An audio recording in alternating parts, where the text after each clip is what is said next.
السلام علیکم قابل قدر ویورز۔ اس وقت ہندوستان کے اندر ایک بھونچال آیا ہوا ہے، ایک ایسا واقعہ ہوا ہے جس نے پورے ہندوستان کو ہلا کر رکھ دیا، اور یہ واقعہ ہے ایک مسلمان سیاستدان عتیق احمد کا قتل۔ دوستو، مجھے بہت سارے دوست احباب نے کہا کہ یہ ایک اتنا بڑا واقعہ ہے، اس پر قانون گو ٹی وی نے کوئی ویڈیو، کوئی ویلاگ نہیں بنایا، کیونکہ قانون گو ٹی وی قانون سے وابستہ ایک چینل ہے جو قانون سے محبت رکھنے والوں کی رہنمائی کرتا ہے۔ تو دوستو، اپنے ناظرین کے بےحد اصرار پر میں نے ریسرچ کی، مختلف انڈین میڈیا دیکھا، اور وہ تمام معلومات اکٹھی کی جو آپ دوستوں کی دلچسپی سے تعلق رکھتی ہے۔ دوستو، پہلے دیکھتے ہیں کہ عتیق احمد کون ہے، اور پھر آپ کو بتائیں گے کہ اس کا مرڈر کیسے ہوا اور کس پر شبہ کیا جا رہا ہے۔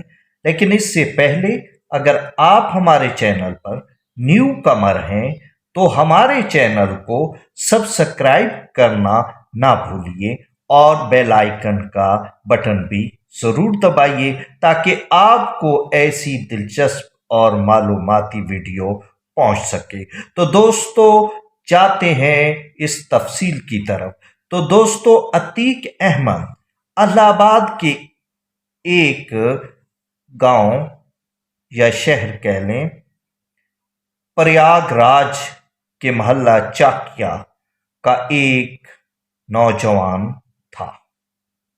دوستو، اس محلے میں حاجی فیروز نام کا شخص رہتا تھا، جو ٹانگا نظر آتا تھا، ایک طاقتور شخص نظر آتا تھا، اس وجہ سے لوگ بھی اسے پہلوان کہتے تھے۔ دوستو، 1962 میں اسی پہلوان کے گھر ایک بچہ پیدا ہوا جس کا نام رکھا گیا عتیق احمد۔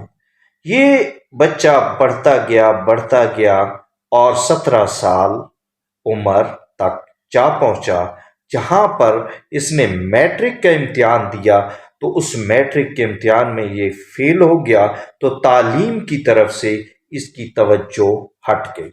دوستو، اسی دور میں اس علاقے میں ایک مسلمان بدماش کی دادا گیری تھی، یوں کہہ لیں کہ اس کی رنگ بازی چلتی تھی، ہر کوئی اس سے ڈرتا تھا، اور اس دادا گیر کا نام تھا چاند بابا۔ چاند بابا بڑا طاقتور اور فن خوان سمجھا جاتا تھا۔ دوستو، 17 سال کے اس نوجوان نے سوچا کہ وہ امیر ہو جائے۔ نہ تو اس کے پاس تعلیم تھی اور نہ دولت تھی کہ یہ اس کا سہارا لے کے امیر ہوتا، اس لیے اس نے ایک تیسرا راستہ اختیار کیا جسے کہتے ہیں جرم کا راستہ، اپرادھ کا راستہ۔ تو دوستو، سب سے پہلے اس پر 17 سال کی عمر میں قتل کا الزام لگا، اور دوستو پھر اس نے آہستہ آہستہ دوست اکٹھے کرنے شروع کیے، اپنے گینگ ہلکا سا بنانے کی کوشش کی۔ تو اس کی چاند بابا کے گرگوں سے، غنڈوں سے ٹکراؤ ہونے لگا، اور یہ ان کے سامنے ریزسٹ کرنے لگا، اور پھر ایک وقت ایسا آیا کہ اس نے چاند بابا کو قتل کر دیا، جس سے اس کی شہرت بڑھی۔ 1979 میں اس کا صحیح عروج شروع ہوا، اور پھر دوستو اس نے سوچا کہ بدماشی تو میری چل رہی ہے، مجھے اقتدار میں بھی آنا چاہیے، سیاست میں بھی آنا چاہیے، مجھے طاقت حاصل کرنی چاہیے۔ لہٰذا اس نے الیکشن لڑا 1998 میں، اور یہ جیت گیا۔ اور یہ صوبائی اسمبلی کا ممبر بن گیا۔ اس کے بعد اس کی طاقت بڑھنی شروع ہوئی اور یہ جرائم بھی منظم طریقے سے آگے اس نے بڑھانے شروع کر دیے۔ لا تعداد بلڈنگوں پہ اس کے قبضے، پلاٹوں پہ قبضے، سارا کچھ۔ اس پر کوئی 250 کے قریب مقدمات درج تھے، جو بعد میں 100 مقدمات ختم کر دیے گئے، تو 160 کے لگ بھگ مقدمات اس کے باقی رہے۔ یہ بڑھتا گیا، یہ جیتتا رہا، 5-6 دفعہ اس نے اسمبلی کا الیکشن جیتا۔ پھر دوستو ایک وقت آیا کہ اس نے سوچا کہ مجھے اب لوک سبھا کا الیکشن لڑنا چاہیے۔ سو اس نے لوک سبھا کا الیکشن لڑا اور اپنی سیٹ جو صوبائی اسمبلی کی یہ جیتتا رہا تھا، یہ اس نے اپنے بھائی خالد عظیم عرف اشرف کے حوالے کر دی۔ اور میں یہ بتاتا چلوں کہ یہ سماج وادی پارٹی سے تعلق رکھتا تھا۔ اب دوستو اس کے پاس ایک لڑکا کام کرتا تھا جس کو راجو پال کہتے تھے۔ اس نے بھی آہستہ آہستہ اپنا ایک گینگ ڈیولپ کر لیا۔ وہ اس کے بھائی کے خلاف الیکشن لڑا اور جیت گیا۔ دوستو یہ جو شہر ہے جس کی پریاگ راج، یہ مذہبی شہر ہے ہندوؤں کا۔ ہندو دھرم میں اس کو بڑی اہمیت حاصل ہے۔ یہاں سے راجو پال جیت گیا۔ اب یہ جیت عتیق احمد کو ہضم نہ ہوئی، تو کچھ عرصے بعد راجو پال قتل ہو جاتا ہے۔ اس کا الزام عتیق احمد پہ لگتا ہے، کیونکہ بینیفیشری عتیق احمد یا اس کا بھائی تھا۔ اس کی راجو پال کی بیگم پوجا پال الیکشن لڑتی ہے، سیاست میں آتی ہے، جیتتی بھی ہے اور اس کے خلاف کھڑی ہو جاتی ہے۔ تو دوستو یہ گرفتار ہوتا ہے۔ میں بتا دوں کہ جب مایاوتی کی حکومت آئی تو اس کے خلاف ایکشن شروع ہوا، اس کی کچھ بلڈنگوں کو گرایا گیا مقدمات میں۔ پھر اس نے 2005 میں گرفتاری بھی دے دی۔ دوستو یہ سیاست میں آنے والا شخص اتنی اہمیت اختیار کر گیا کہ پورے ہندوستان میں اس کا اثر و نفوذ آ گیا۔ اس کو بڑے بڑے جج اس کے خلاف فیصلہ نہیں کرتے تھے، پولیس افسر ڈرتے تھے۔ کہتے ہیں کہ ہائی کورٹ کے 11 ججوں میں سے 10 نے اس کے خلاف کیس سننے سے انکار کر دیا۔ صرف ایک جج تھا جس نے اس کو سزا دی۔ کس کی پہ گواہی پہ؟ امیش پال کی گواہی پر، جس کو اس کے بیٹے اسد نے رائفلوں سے اور بموں سے حملہ کر کے قتل کر دیا۔ اسد اس کا بیٹا تھا، 5 اس کے بیٹے ہیں۔ اسد جو اس کا بیٹا تھا وہ بڑا ذہین تھا، کہتے کہ 85% اس کے مارکس آتے تھے۔ پھر اس نے وکالت بھی پڑھی، وہ باہر جانا تھا، بار اٹلاع کرنا چاہتا تھا، بیرسٹر بننا چاہتا تھا، لیکن اپنے باپ کے کرمنل ریکارڈ کی وجہ سے وہ باہر نہیں جا سکا۔ اور دوستو پھر کچھ وقت ایسا آیا کہ وہ اپنے باپ کے اثر کی وجہ سے جرائم کی طرف راغب ہو گیا، اور پھر ایک دن امیش پال کے قتل کے جرم میں مفروری کاٹ رہا تھا تو پولیس مقابلے میں ہلاک کر دیا گیا۔ دوستو یہ عتیق احمد جب قتل ہو رہا ہے اس سے کچھ دنوں پہلے اس کے بیٹے کو قتل کیا گیا تو وہ دھاڑے مار مار کر رونے لگا اور ٹوٹ ٹوٹ کر رویا۔ دوستو اب یہ سوال پیدا ہوتا ہے کہ عتیق احمد جو پولیس کی کسٹڈی میں تھا اور وہ کچھ ہتھیار ریکور کرانے کے لیے نشاندہی کرنے کے لیے جا رہا تھا۔ میں یہاں پہ قانون سے دلچسپی رکھنے والوں کو بتا دوں کہ جب کوئی ملزم پولیس کی کسٹڈی میں ہوتا ہے تو وہ کہتا ہے کہ میں نے فلاں جرم کیا تھا، اس جرم میں میرے پاس یہ ہتھیار تھا یا یہ چوری کا مال ہے، تو پولیس اس سے ریکور کرانے کے لیے لے جاتی ہے۔ وہ جائے وقوع کی نشاندہی کرتا ہے اور پھر جائے برآمدگی کی نشاندہی کرتا ہے جہاں سے متنازع یا ممنوع ہتھیار برآمد کیے جاتے ہیں تو اس جگہ کو جائے برآمدگی کہتے ہیں۔ یہ عتیق احمد اور اس کا بھائی اشرف وہاں نشاندہی کر کے برآمدگی کرانے کے لیے پولیس کے ساتھ تھے کہ اسی دوران میڈیا کے لوگ بھی وہاں اکٹھے ہو گئے اور میڈیا کے لوگوں سے اشرف اور عتیق احمد بات کر رہے تھے کہ اچانک گولیاں چلنے لگیں۔ میڈیا کے کیمرے سامنے تھے اور پولیس بھی ساتھ تھی کہ 3 بندے جو میڈیا والوں کے روپ میں آئے تھے انہوں نے گولیاں برسائیں عتیق احمد پہ اور موقع پہ اسے مار دیا گیا۔ دوستو اس کے بھائی کو بھی قتل کر دیا گیا۔ یہ تمام لائیو آپ دیکھ سکتے ہیں مختلف ویڈیوز کے اندر۔ اب سوال یہ پیدا ہوتا ہے کہ پولیس موجود ہے، میڈیا بھی موجود ہے، تم ہتھیار لے کے یہ 3 شخص کیسے اندر آ گئے؟ یہ تو دیکھنا پولیس آخر جو ہے تلاشی لیتی ہے جب کوئی آتا ہے یا وہ مشکوک لوگوں کو چیک کرتی ہے۔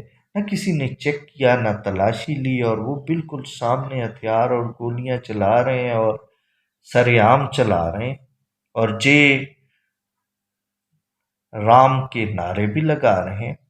تو یہ کیا وجہ ہو سکتی ہے؟ اس پہ انڈین میڈیا مختلف آراء پیش کر رہا ہے۔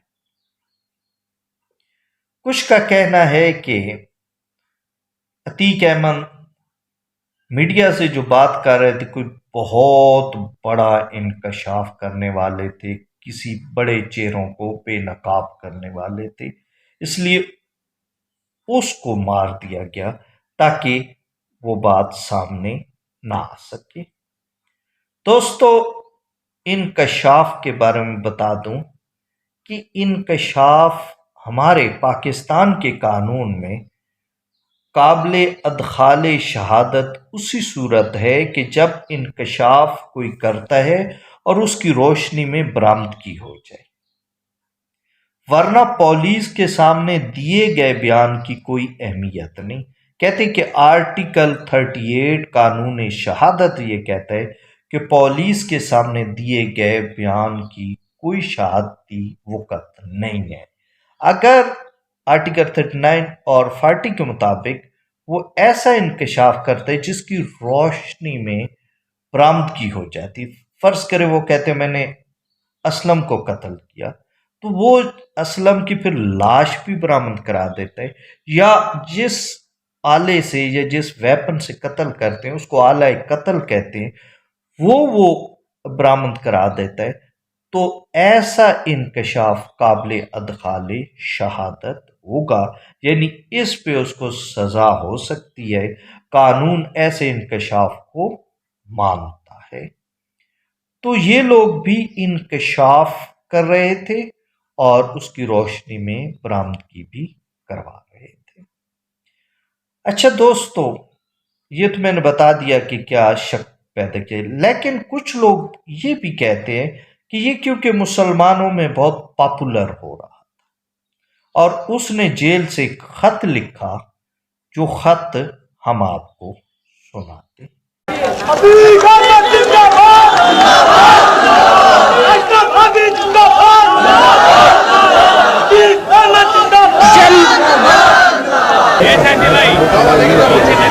بزرگوں اور بھائیوں اور بچوں اور بہنوں، السلام علیکم۔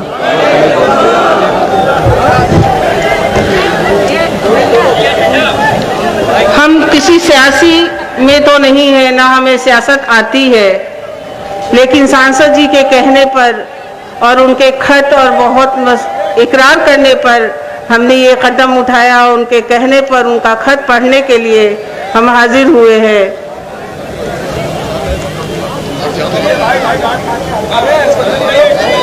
انہوں نے جو جیل سے خط آپ اپنے چاہنے والے بھائیوں اور بزرگوں کے لیے بھیجا ہے وہ پڑھ رہے ہیں۔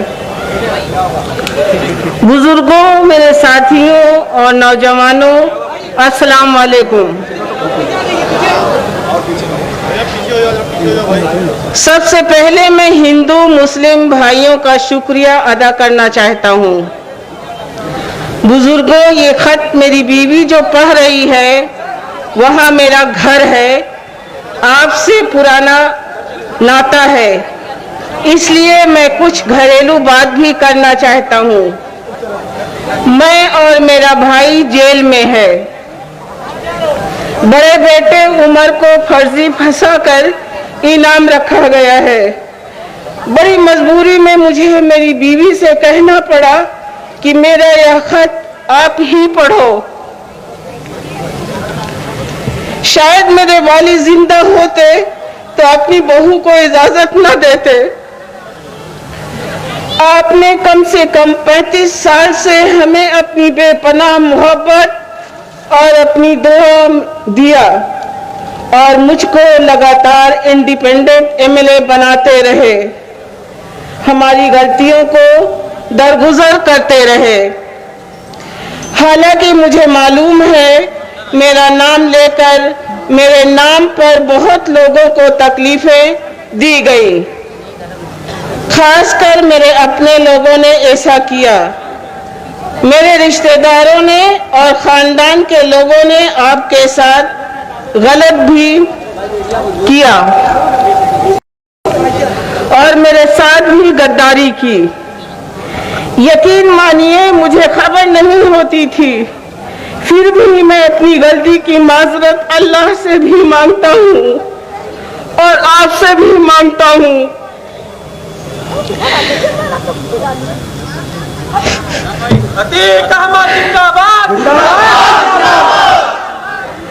ہم سے سیاسی غلطی بھی ہوئی ہے۔ آپ مجھے ووٹ دیتے تھے اور میں آپ کا ووٹ لے جا کر دوسروں کی جھولی میں ڈالتا تھا۔ ان کی طاقت بڑھتی تھی اور وہ مکھ منتری بنتے تھے اور میں جھوٹوں سینہ تان کر گھومتا تھا یا جیل کاٹتا تھا۔ ہم سب کو چاہیے تھا کہ اپنا ایک قائد رہنما چنتے۔ اس غلطی کا خمیازہ پورے ہندوستان کا مسلمان بھگت رہا ہے۔ حافظ، آپ کا عتیق احمد۔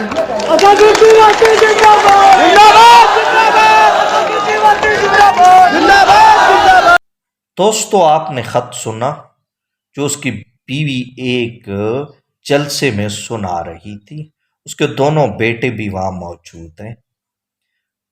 تو دوستو، اس خط میں اس نے کہا کہ جی میں جیتتا رہا آپ مسلمانوں کے ووٹوں سے اور ہندوؤں کے ووٹوں سے، اور پھر میں اپنی سیٹ جا کے دیتا رہا ان لوگوں کو جو کہ وزیر اعلیٰ بنتے تھے یا اقتدار میں آتے تھے۔ تو مجھ سے غلطی ہو گئی، مجھے مسلمانوں کے بارے میں سوچنا چاہیے۔ تو دوستو، شاید ایسا محسوس ہوتا ہے کہ ایسے موقع پہ، کیونکہ مجرم بھی بڑے چالاک ہوتے ہیں، وہ لوگوں کے جذبات پہ نظر رکھتے ہیں، وہ ٹچ دیتے ہیں۔ ایسی جذباتی باتوں کی جن کی باتوں کو سن کر لوگ اٹریکٹ ہوں، لوگ کھچے چلے آئیں۔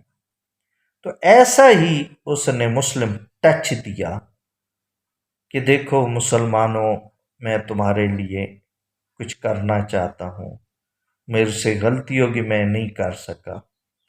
تو یہ بھی ایک ٹچ تھا، شاید اس کے ذہن میں تھا کہ جی میں جتنا اب مسلمانوں میں پاپولر ہو چکا ہوں، طاقت پکڑ چکا ہوں، تو میں کوئی اپنی نئی جماعت بناؤں، اور اندازہ لوگ لگا رہے ہیں کہ شاید اس کو روکنے کے لیے اور مسلمانوں کو ہندوستان کے اندر طاقت پکڑنے سے روکنے کے لیے عتیق احمد کا مرڈر کر دیا گیا۔ پر دوستو، جو بھی باتیں، یہ ساری باتیں سامنے آ جائیں گی، کیونکہ اس کے قتل کے بعد انکوائری بھی ہوگی اور اس کے بعد ٹرائل بھی چلے گا۔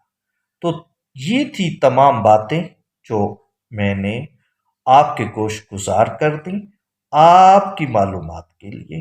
تو دوستو، آپ سے گزارش ہے کہ آپ ہمارے چینل کو دیکھتے رہیں اور اس چینل کو لائک بھی کریں، شیئر اس کی ویڈیوز کو کریں اور سبسکرائب بھی کریں۔